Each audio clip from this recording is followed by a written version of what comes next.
निशान digital platform पर। आज हम पढ़ने वाले हैं नया चैप्टर। नया चैप्टर का नाम है हमारे भू आकृतिक प्रक्रियाएं। क्या है कि भूमि की जो आकृति है, अब आकृति तो बहुत सारी होती है, जैसे पहाड़ बन जाते हैं, उसके बाद में समतल है, ये सब क्या है, आकृति है। भूमि की क्या है, आकृति। इस भूमि की आकृतियों को आज हम इस चैप्टर में देखने वाले हैं, पढ़ने वाले हैं और विस्तार से जानने वाले हैं कि वो आकृति की जो प्रक्रिया है किस प्रकार से बनती है, किस प्रकार से इनका निर्माण होता है तथा किन किन चीजों से इनका निर्माण होता है। यह सारी बातें आज हम इस चैप्टर में देखने वाले हैं। ठीक है, आइए देखते हैं, हम शुरुआत करते हैं अपने इस चैप्टर की भू आकृति एवं प्रक्रियाएं। पृथ्वी की उत्पत्ति कैसे हुई? सबसे पहले हमारे मन में क्या आता है कि जो आज जिस पृथ्वी पर हम निवास कर रहे हैं, जो हम ग्लोब में देखते हैं कि ये गोल पृथ्वी है, तो इस पृथ्वी की उत्पत्ति कैसे हुई, कैसे इसका निर्माण हुआ, इसकी प्रॉपर्टी एवं अन्य आंतरिक संस्तरों का क्रम विकास कैसे हुआ, इसकी जो प्रॉपर्टी, जो समतल स्थान हमें दिखाई देता है, इसके अंदर का जो भाग है, उन सब का निर्माण किस प्रकार से हुआ, कब हुआ, कैसे हुआ, ये सारे हमारे माइंड में बातें चलती रहती हैं। भू प्रॉपर्टी, प्लेट्स का संचलन किस प्रकार हुआ एवं कैसे हो रहा है। और भूमि की जो प्रॉपर्टी हमने देखा था कि प्लेट्स होती हैं, भूमि के नीचे क्या प्लेट्स होती हैं, और प्लेट्स क्या है, या तो एक दूसरे के ऊपर आ जाती है, या एक दूसरे के समानांतर चलती है, या एक दूसरे से टकराती है। इससे क्या होता है, आकृतियों का निर्माण होता है। ये सारी चीजें हमारे माइंड में आती हैं कि यह कार्य कैसे हुआ, इस चीज का निर्माण कैसे हुआ, या भूमि का निर्माण या पृथ्वी का निर्माण किस प्रकार से हुआ। यह सारी बातें हमारे माइंड में चलती रहती है। हम उत्सुक रहते हैं इस बात को जानने के लिए कि यह कार्य हुआ तो हुआ कैसे। ठीक है, भूकंप, ज्वालामुखी, ये सारे नाम आप लोगों ने पहले सुन लिए। जैसे भूकंप है, ज्वालामुखी, बहुत आम बात होती है। जैसे कई बार हम न्यूज में देखते हैं, या फिर रेडियो पे या टेलीविजन, इनमें देखते सुनते हैं कि आज वहां पर ज्वालामुखी, आज वहां पर भूकंप आया है। इस प्रकार की न्यूज हम कई बार सुनते रहते हैं। ज्वालामुखी के प्रकार एवं भू प्रॉपर्टी को निर्मित करने वाले शैलों और खनिजों के विषय में सूचनाओं की जानकारी के पश्चात अब हम जिस धरातल पर रहते हैं उसके विषय में भी विस्तार से जानने का प्रयास करेंगे। हमने पहले ज्वालामुखी के बारे में देखा, प्लेट्सों के बारे में पढ़ा, सब चीजों के बारे में पढ़ा। अब हमारे माइंड में यह बात आती है कि हम जिस समतल मैदान, जहां पर हम निवास करते हैं, उसका निर्माण किस प्रकार से हुआ, कैसे बना है। हम इस प्रश्न के साथ प्रारंभ करते हैं। हम क्या इस चैप्टर का प्रारंभ करते हैं इस प्रश्न के साथ कि हम जहां पर निवास करते हैं, जहां पर आज हम रह रहे हैं, उसका निर्माण किस प्रकार से हुआ। सर्वप्रथम भू प्रॉपर्टी गतिशील है। भूमि की जो प्रॉपर्टी है वो क्या है, गतिशील है। जैसे प्लेट्स हैं, अब प्लेट्स क्या एक दूसरे से टकराएंगी, या फिर हमने जब प्लेटों के बारे में पढ़ा था तो ये क्या गतिशील है, क्या है, अपने आप प्लेट से एक दूसरे से टकराती है, एक दूसरे के ऊपर आ जाती है, तो इनमें क्या परिवर्तन आता है। आप अच्छी तरह जानते हैं कि यह क्षैतिज अथवा ऊर्ध्वाधर दिशाओं में संचलित रहती हैं, और ये क्या, या तो क्षैतिज इस प्रकार से चलती रहती है, या फिर ऊर्ध्वाधर खड़ी चलती रहती है प्लेट से। निश्चित तौर पर यह भूतकाल में वर्तमान गति की अपेक्षा थोड़ी तीव्रता संचालित होती होगी। अब हम बोल रहे हैं कि जो प्लेटें हैं पहले भूतकाल में, मतलब पहले के समय में बहुत तेजी से चलती होंगी, और अभी के समय में थोड़ी स्लो चल रही है, और पहले तेजी से चलती होंगी, इसलिए हमें क्या परिवर्तन दिखाई देता है। भू प्रॉपर्टी का निर्माण करने वाले पृथ्वी के भीतर सक्रिय आंतरिक बलों में पाए जाने वाला अंतर ही पृथ्वी के महासतह में अंतर के लिए उत्तरदायी है। अब क्या है, जो हमें भू प्रॉपर्टी पे जो अंतर पाया जा रहा है, भूमि की जो अलग अलग बनावट हमें दिखाई दे रही है, वो किसके कारण, अंदर वाले भाग के कारण दिखाई दे रही है। क्यों कि अंदर वाले भाग में जब हलचल होती है तो उस हलचल का जो हमारे लिए हलचल का हमें जो परिवर्तन दिखाई देता है, जिस हलचल से परिवर्तन होता है वो कहाँ पर, पृथ्वी के ऊपर बाहरी वाले भाग पर उसका प्रभाव दिखाई देता है। मूलतः धरातल सूर्य से प्राप्त ऊर्जा द्वारा प्रेरित महाबलों से अनवरत प्रभावित होता रहता है। अब क्या है, धरातल जो सूर्य से जो किरणें आती हैं उन किरणों से क्या ऊर्जा प्राप्त करता है, और ऊर्जा प्राप्त करने के बाद क्या इससे प्रभावित होता रहता है, किससे, सूर्य से। निश्चित रूप से आंतरिक बल अभी भी सक्रिय है। जो अंदर वाला परिमाण में ये पृथ्वी है, पृथ्वी के जो अंदर बल लगता है, अंदर जो बल लगता है उससे क्या है, पृथ्वी के ऊपर वाले भाग प्रभावित होता है। पृथ्वी का ऊपर वाला भाग मतलब बाहरी भाग प्रभावित होता है। और आज भी अंदर पृथ्वी के आंतरिक भाग में क्या हो रहा है, बल लग रहा है।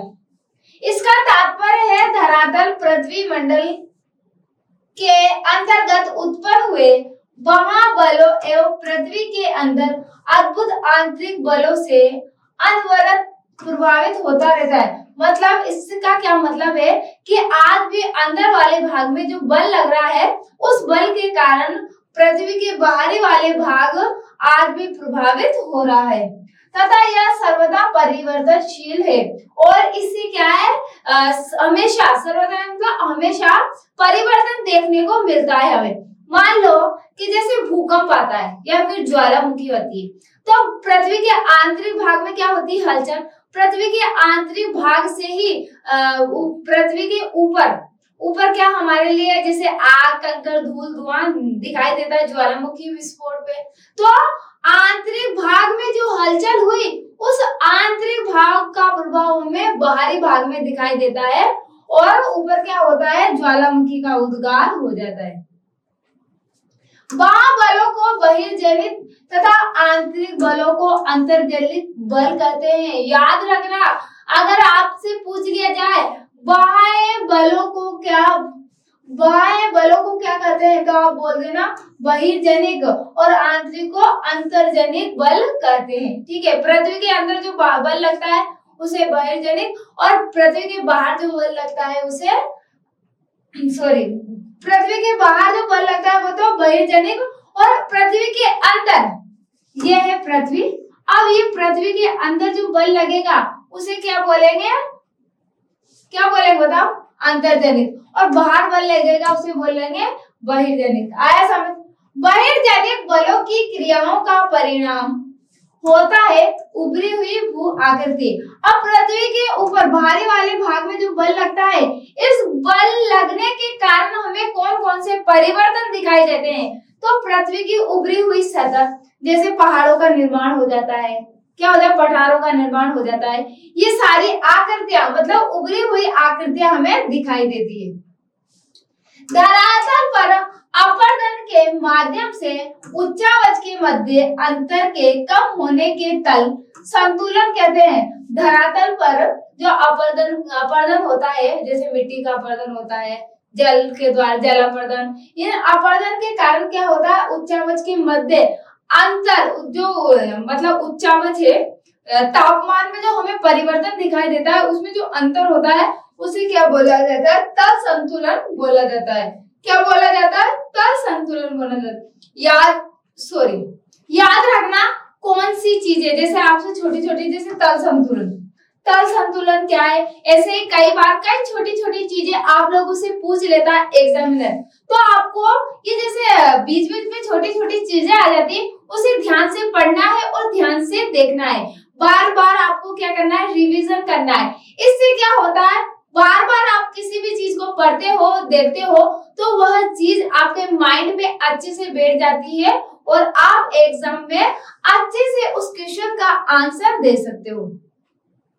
अंतर्जनित शक्तियां निरंतर धरातल के भागों को ऊपर उठाती है। अंतर्जनित जो शक्ति बल लगता है वो क्या कार्य करती है, वो धरातल के ऊपर, धरातल के भाग को ऊपर उठाने का काम करती है। ये पृथ्वी है, अब ये बाहर क्या अंतर्जनित है, ये अंतर्जनित क्या बल लग रहा है। अब अंतर्जनित बल लग रहा है तो ये क्या करती है, धरातल की ये भाग है ना, इसको फैलाने का कार्य, ऊपर उठाने का कार्य करती है या उनका निर्माण करती है तथा इस प्रकार बहिर्जनिक प्रक्रियाएं उच्चावच में भिन्नता को सम बराबर करने में असफल रहती है। और ये क्या कहते हैं, बहिर्जनित और अंतर्जनित जो प्रक्रियाएं होती है वह धरातल को बराबर, मतलब जो तापमान होता है वो उच्चावच, आकृति कैसी है, कोई तो आकृति ज्यादा उभर जाती है, कोई समतल रह जाती है, तो इस प्रक्रिया में धरातल को सम बनाने में क्या ये असफल रहती है।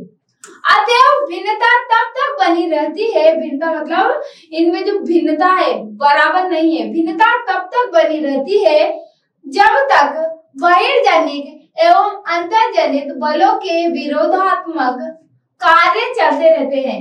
और इस आकृति में भिन्नता कब तक रहती है, जब तक बहिर्जनित और अंतर्जनित जो कार्य कर रहे हैं ये बल एक दूसरे दोनों क्या कार्य कर रहे हैं, तो ये दोनों भिन्नता अलग अलग कार्य कर रहे हैं, तो आकृति भी हमें कैसी दिखाई देगी, अलग अलग प्रकार की दिखाई देगी। सामान्यतः अंतर्जनित बल मूल रूप से भू आकृति निर्माण करने वाले बल हैं तथा बहिर्जनित प्रक्रिया मुख्य रूप से भूमि विघर्षण बल होती हैं। दोनों क्या है, दोनों बल अलग अलग कार्य करते हैं, एक भूमि की आकृति बनाए रखते हैं और एक विघर्षण का कार्य करते हैं। ठीक है, आप लोगों को आया समझ। भूतल संवेदनशील है, भूमि का जो तल है वो क्या संवेदनशील है, वो अपने आप में बहुत किसी भी कार्य को झेलने के लिए, किसी भी मार को झेलने के लिए सक्षम होता है। मानव अपने निर्वाह के लिए इस पर निर्भर करता है, मानव अपने जीवन निर्वाह के लिए किस पर, भूमि के तल पर ही क्या है, डिपेंड है तथा इसका व्यापक एवं सघन उपयोग करता है। भूमि का मानव क्या करता है, अपने जीवन निर्वाह, अपने जीवन को चलाने के लिए इसका व्यापक रूप से उपयोग करता है।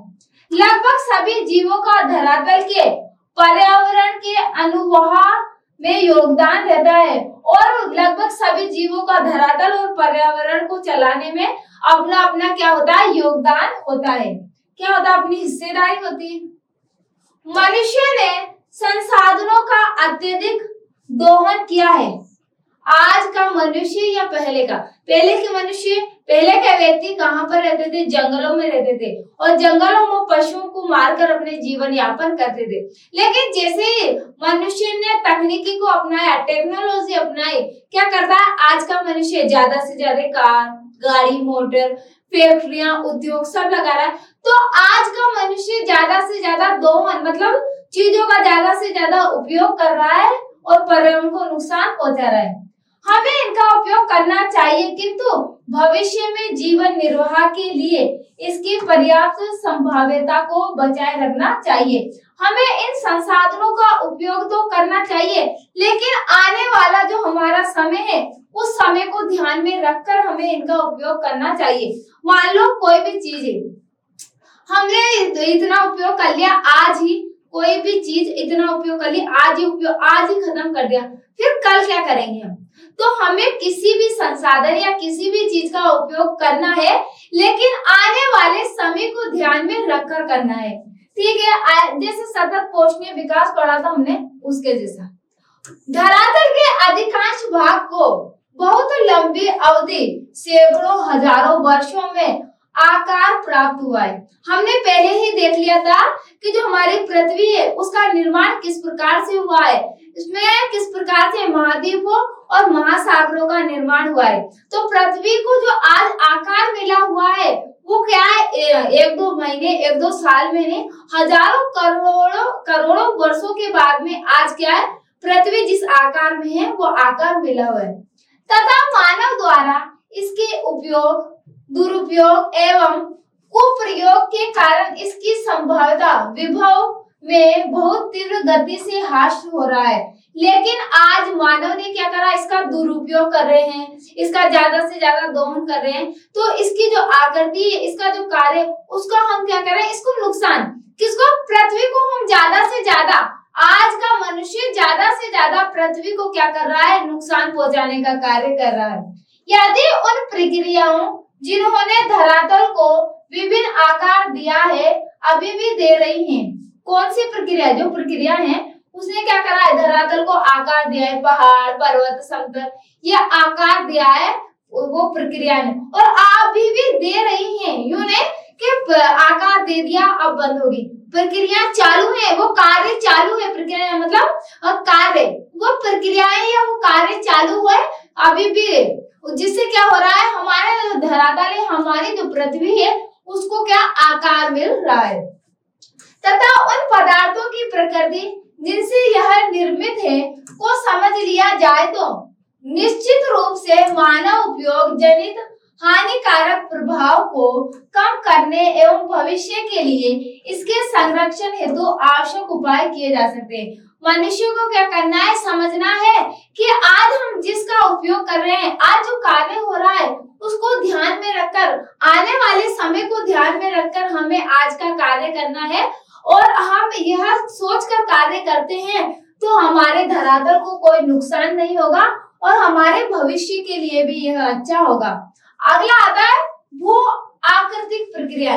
भूमि की जो आकृति है, आज जो हमें आकृति दिखाई दे रही है, जो प्रक्रियाएं चल रही है आकृतियों को बनने की, आज मान लो ये पृथ्वी है, अब पृथ्वी में पहाड़, पर्वत, मैदान सब पाए जाते हैं, ये क्या है, ये आकृति है, और इस आकृति की अभी भी क्या चल रही है, प्रक्रिया है, कार्य चल रहा है। भूमि की जो आकृति बनी हुई है उसकी जो प्रक्रियाएं चल रही है उसे देखेंगे।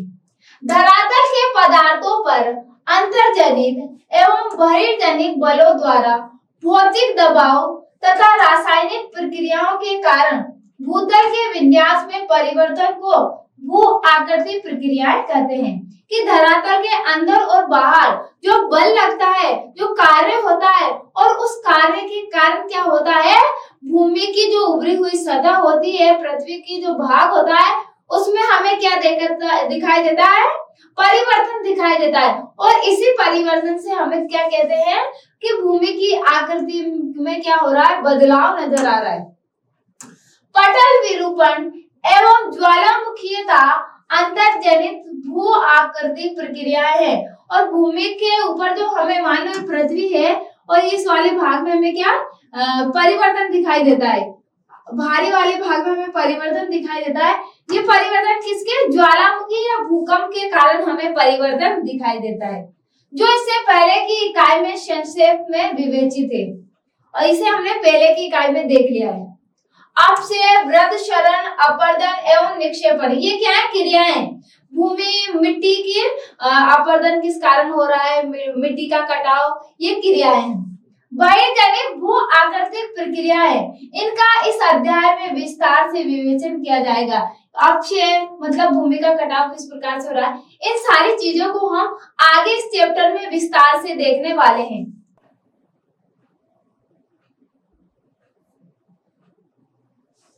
प्रकृति के किसी भी बहिर्जनित तत्व जैसे जल, हिम, वायु इत्यादि जो धरातल के पदार्थों का अधिग्रहण तथा परिवहन करने में सक्षम है को भू आकृति का कारक कहा जाता है।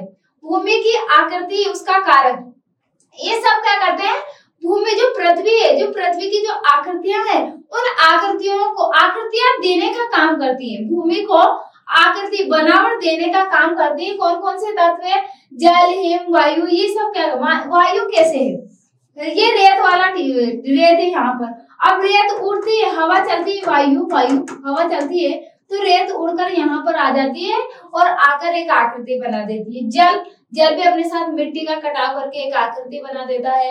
हिम बर्फ से भी क्या होता है, एक आकृति का निर्माण हो जाता है। ठीक है, जब प्रकृति के ये तत्व ढाल प्रवणता के कारण गतिशील हो जाते हैं तो पदार्थों को हटाकर ढाल के सहारे ले जाते हैं। अब क्या होता है, ये तत्व क्या ढाल नुमा बन जाते हैं। मान लो कोई नदी है, यहाँ से आ रही है तो यूं नहीं बहती, वो क्या ढाल के सहारे बहती। कैसे, ढाल के सहारे। और ढाल के सहारे क्या करती है, अपने साथ तत्वों को या अपने साथ पदार्थों को लेकर आती है और निचले भागों में निक्षेपित कर देती है, और नीचे वाले भागों में क्या कर देती है, उन्हें जमा देती है। ठीक है, आगे देखते हैं। भू आकृतिक प्रक्रियाएं तथा भू आकृतिक कारक विशेषकर बहिर्जनिक को यदि स्पष्ट रूप से अलग अलग न कहा जाए तो इन्हें एक ही समझना होगा, क्योंकि ये दोनों एक ही होते हैं। क्या है, ये दोनों कारक एक ही होते हैं। अंदर बल लगता है, अंदर वाले बल से बाहर हमें क्या दिखाई देता है, परिवर्तन दिखाई देता है। एक प्रक्रिया एक बल होता है जो धरातल के पदार्थों के साथ अनुप्रयुक्त होने पर प्रभावित होता है। ठीक है, आगे देखते हैं। एक कारक एक गतिशील माध्यम जैसे प्रभावित जल, हिमानी, हवा, लहरें, धाराएं इत्यादि है जो धरातल के पदार्थों को हटाता, ले जाता तथा निक्षेपित करता है। कोई भी कारक है वो क्या करता है, धरातल पर जो पदार्थ होते हैं उन पदार्थों को हटाने और या फिर एक स्थान से दूसरे स्थान पर ले जाने का कार्य करते हैं। जैसे जल ले जाता है, वायु ले जाती है, लहरें ले जाती है, ये सब। इस प्रकार प्रवाह युक्त जल, भूमिगत जल, हिमानी, हवा, लहरों, धाराओं इत्यादि को भू आकृतिक कारक कहा जा सकता है। मतलब कि भूमि की आकृति को वो कौन कौन से कारक हैं जिससे भूमि की आकृति बन सकती है या भूमि की आकृति में परिवर्तन दिखाई देता है। पानी जल से दिखाई दे सकता है, वायु से, ये सब क्या है, भूमि की आकृति को बदलने का कार्य करते हैं, तो ये कारक कहलाते हैं। गुरुत्वाकर्षण ढाल के सहारे सभी गतिशील पदार्थों को सक्रिय बनाने वाले दिशात्मक बल होने के साथ साथ धरातल के पदार्थों पर दबाव डालता है। अप्रत्यक्ष गुरुत्वाकर्षण प्रतिबल लहरों एवं ज्वार भाटा जनित धाराओं को क्रियाशील बनाता है। ज्वार भाटा क्या शब्द आया यहाँ पर, ज्वार भाटा। अब ज्वार भाटा क्या होता है, समुद्र में पानी का ऊपर उठना क्या कहलाता है, ज्वार, तथा पानी का नीचे आना क्या कहलाता है, भाटा। तो समुद्र में पानी का ऊपर उठना और नीचे आना क्या कहलाता है, ज्वार भाटा कहलाता है। ठीक है, इससे भी क्या होता है, आकृति में परिवर्तन दिखाई देता है, आकृति बनती, भूमि की क्या होती है, आकृति बनती है। निसंदेह गुरुत्वाकर्षण एवं ढाल प्रवणता के अभाव में गतिशीलता संभव नहीं है। अतः मतलब कि गुरुत्वाकर्षण बल से हमें क्या ढाल या फिर गुरुत्वाकर्षण बल के कारण हमें क्या गतिशीलता, किसी भी उसमें परिवर्तन दिखाई देता है। अगर कोई गुरुत्वाकर्षण बल नहीं लगता है तो हमें उसमें कोई गतिशीलता नहीं, संभव नहीं होती अगर गुरुत्वाकर्षण बल या फिर ढाल नहीं है। तो अपर्दन, परिवहन एवं निक्षेपण ही नहीं होगा। गुरुत्वाकर्षण एक ऐसा बल है जिसके माध्यम से हम धरातल से संपर्क में रहते हैं। क्या होता है, गुरुत्वाकर्षण बल के कारण ही आज हम क्या है, धरातल पर हैं। क्या है, कोई भी वस्तु, जैसे पेन है, हम पेन को ऊपर उछालेंगे तो पेन वापस नीचे आएगा। ये किसके कारण आ रहा है, गुरुत्वाकर्षण बल के कारण है। आज हम जो धरातल पर हैं वो किसके कारण है, गुरुत्वाकर्षण बल के कारण ही है। यह वह बल है जो भूतल के सभी पदार्थों के संचलन को प्रारंभ करता है। सभी संचलन, चाहे वे संचलन मतलब जो क्रियाएं, कार्य, भूमि पर जो कार्य हो रहे हैं, ये बल क्या करता है, इसको प्रभावित करने का कार्य करता है। पृथ्वी के अंदर हो या सतह पर प्रवणता के कारण ही घटित होते हैं, जैसे ऊंचे स्तर के से नीचे स्तर की ओर तथा उच्च वायु दाब क्षेत्र से निम्न वायु दाब क्षेत्र की ओर। कोई भी चीजें ऊपर फेंकेंगे तो वो नीचे आएगी, उच्च वायु दाब से निम्न वायु दाब, ये सब क्या है, इसी के कारण, इस बल के कारण ही संभव है धरातल पर। अगला आता है हमारे पास अंतर्जनित प्रक्रियाएं। आंतरिक भाग में जो प्रक्रियाएं, जो कार्य हो रहा है, उस कार्य को हम इस चैप्टर में आगे देखने वाले हैं। आज के लिए इतना है काफी। मिलते हैं नेक्स्ट वीडियो में, तब तक के लिए जुड़े रहिए निशांश के साथ। निशांश से तो सफलता निश्चित है। Thank you.